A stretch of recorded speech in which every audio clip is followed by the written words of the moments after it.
Hello, Radhe Radhe सभी को। मेरा नाम है वेदिका शास्त्री और आज हम बात करेंगे केतु के बारे में। केतु जिसके धड़ होता है, सर नहीं होता है। आपके पास में अगर माइंड नहीं है तो बचा 7th हाउस, यानी कि जो आप नहीं देख सकते आँखों से वो देखोगे केतु के द्वारा, मतलब कि बिना आँखों से, यानी कि धड़ के द्वारा। जैसे कि एक अंधा होता है तो वो अपनी आँखों से तो नहीं देख सकता है, परंतु हाथों से गर्मी सर्दी ये सब महसूस करता है। वो हमसे ज़्यादा महसूस करता है, अर्थात कि हाई इंटेंसिटी उसको बहुत ज़्यादा महसूस होता है अपने जीवन में। केतु को कहते हैं कि जहाँ केतु बैठ जाता है वो प्रेम, जैसे कि 7th हाउस में अगर केतु बैठ जाता है तो बोलते हैं कि प्रेम से विमुख कर देता है। नहीं, वो ज़्यादा इमोशनल हो जाता है और इतना इमोशनल हो जाता है कि अगला उसे समझ नहीं पाता है, इसीलिए वो उससे विमुख हो जाता है। तो आज हम देखेंगे कि कौन से भाव में केतु किस प्रकार के रिजल्ट देता है और उन्हें किस प्रकार से समझा जा सकता है और ठीक करने की कोशिश की जा सकती है।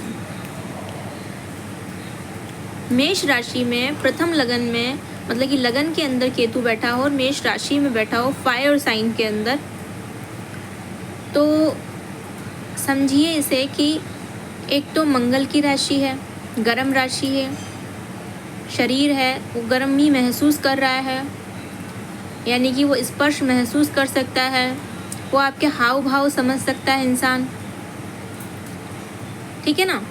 तो यहाँ पर केतु कुल मिलाकर के ज़्यादा अच्छा हो जाता है और समझदार बन सकता है, मतलब इसे ज़्यादा समझ आने लग जाता है, यानी कि इसकी बुद्धि बोल सकते हैं कि एक तरह से बुद्धिमान होता है केतु यहाँ पर। अगर हम देखें तुला राशि के तो मतलब कि शुक्र की राशि में, वृष राशि में, तो यहाँ पे ठंडा ग्रह होता है कंपैरेटिव टू मंगल, परंतु इतना भी ज़्यादा ठंडा नहीं होता, मतलब गर्म होता है। ये भी गर्म के साथ साथ में थोड़ा चमकीला भी होता है। तो चमक से तो केतु को कोई मतलब ही नहीं है, पर केतु और शुक्र कहते हैं लग्जरी। अब इसको तो कोई मतलब ही नहीं है लग्जरी से, क्योंकि इसे दिखाई देता ही नहीं है। इसे सोफे पे बैठा हो या फिर दरी पे बैठा हो एक ही बात लगेगी इसको तो, क्योंकि दिखाई ही नहीं देता है ना। तो यहाँ पर उस इंसान को कोई मोह माया नहीं रहेगी।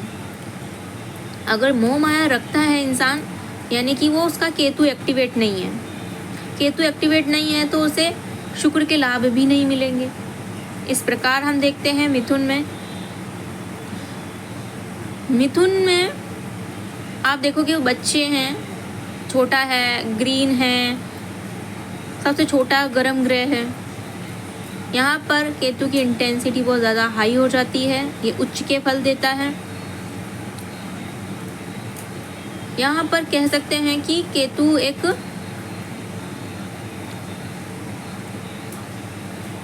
लर्निंग पावर में हो सकता है, बहुत अच्छा सीख सकता है, हर्ट कम होता है लोगों से। कर्क राशि में, जल राशि में केतु बहुत ज़्यादा इमोशनल हो जाता है,